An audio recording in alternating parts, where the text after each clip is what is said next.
보험금을 노리고 순진한 남편을 잔인하게 살해한 계곡살인범 이은혜에 대해 자세히 알아보자. 이은혜는 1991년 인천 연수구의 무남동녀 외동딸로 태어났다. 이은혜의 집안은 넉넉지 못했다.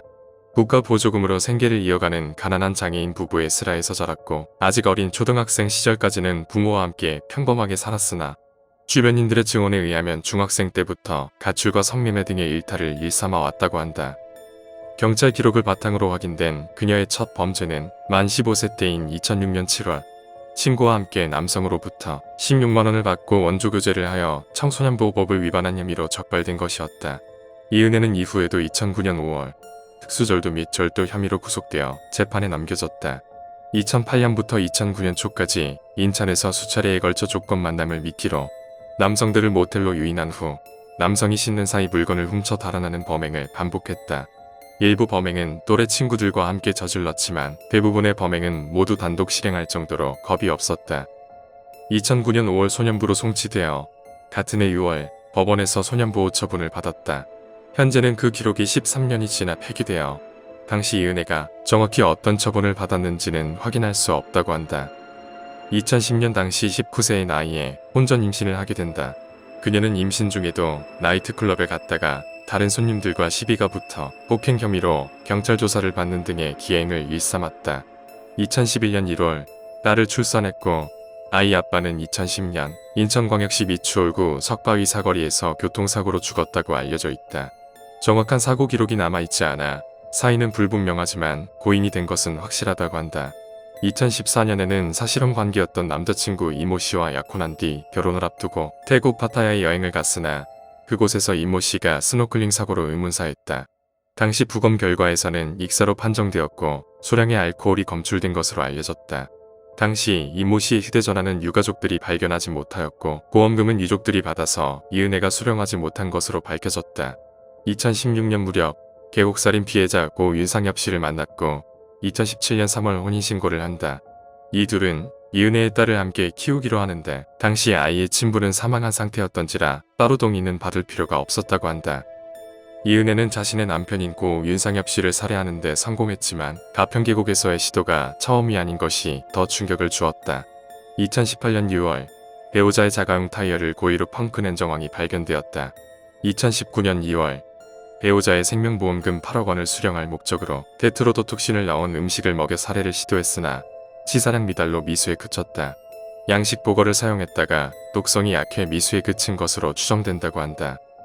2019년 5월 낚시터에서 배우자를 물에 빠뜨려 살해를 시도했다. 이은혜가 배우자를 밀었고 이은혜의 내연남 조현수가 물에 빠진 윤상엽이 어깨를 누르고 있었던 정황을 동행했던 사람에게 들켜서 경찰에 신고되었다. 하지만 경찰은 이 사건을 유야무야 넘겨버렸다고 한다. 결국 2019년 6월 30일 경기도 가평군에 위치한 계곡에서 배우자에게 기초장비 없이 다이빙을 하도록 강요했으며 구조 요청을 묵살하여 죽음에 이르게 하였다.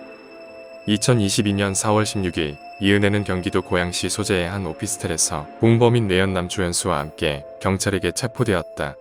이들은 검거되기 직전까지 본인 신용카드와 휴대전화를 일체 사용하지 않고 지인의 카드와 대포폰을 사용하면서 지내왔다. 경찰 합동수사팀은 지인들의 카드 내역을 전부 확인하여 지인들의 거주지 외의 장소에서 결제된 내역을 모두 추려냈고 이를 토대로 이은혜와 내연남의 위치를 파악했다. 이은혜는 배우자의 돈을 온갖 수단을 다 동원해 빼돌렸다. 피해자의 통장에서 이은혜와 내연남, 이은혜의 부친, 심지어 친구 3명 명의의 통장으로 2억 1천만 원이 건네진 사실이 드러났다. 이은혜는 이체뿐만 아니라 ATM으로 현금도 다 인출하기도 하였는데 이 때문에 피해자의 채무는 1억 원이 넘었고 개인회생 대상이 되었다. 이은혜는 피해자를 지속적으로 가스라이팅했다고 한다. 피해자는 사망 5개월 전 내연남 조현수에게 무시하고 막말 듣는 게 너무 힘들다는 정신적 고통을 호소하는 내용의 메시지를 보냈다. 전문 프로파일러들은 사망한 남편 윤 씨가 이은혜에게 가스라이팅을 당했을 가능성이 크다고 결론을 내렸고 이은혜는 내연남과 동행하며 피해자의 자존감을 무너뜨리고 세뇌를 완성시켰다고 보았다. 주변 지인들의 증언에 따르면 이은혜는 남편이 죽은 장례식장에서 웃고 떠들거나 휴대폰 게임을 했으며 장례식 뒤에는 내연남과 일본 여행을 간 것을 시작으로 10차례 해외여행을 다녀온 기록도 경찰이 확보했다고 한다. 이은혜는 국선 변호인 선임을 거부했고 배신해 직접 사선 변호사를 선임할 것임을 선언했다. 동시에 자신이 무고하다고 주장하며 사고 당시 자신의 알리바이를 입증하기 위해 제출했던 영상이 피해자가 사망한 지 3시간 후 조작이 된 영상이라고 밝혀졌다. 이은혜의 11차 공판에서는 사이코패스 검사 결과가 함께 발표됐는데 기준점인 25점을 넘는 31점이 나왔다고 한다. 그것이 알고 싶다의 김영대 PD는 라디오에서 보통 내기가 아니었다. 이은혜와 여러 차례 통화를 나누는 과정에서 어느 순간 이상한 느낌이 들었다. 일단 남편이 사망한 사건인데 당연히 있어야 하는 슬픔, 안타까움 같은 감정이 느껴지지 않았다. 라고 말하였고, 범죄 분석 전문가들은 이은혜를 두고 이은혜는 타인을 철저히 이용해 골수까지 빼먹고도 죄의식이 없는 반사회성, 남을 철저히 조종하는 것을 즐기는 지배적인 성향, 상습적인 거짓말 등 이익 추구형 사이코패스일 가능성이 높다라고 말하였다.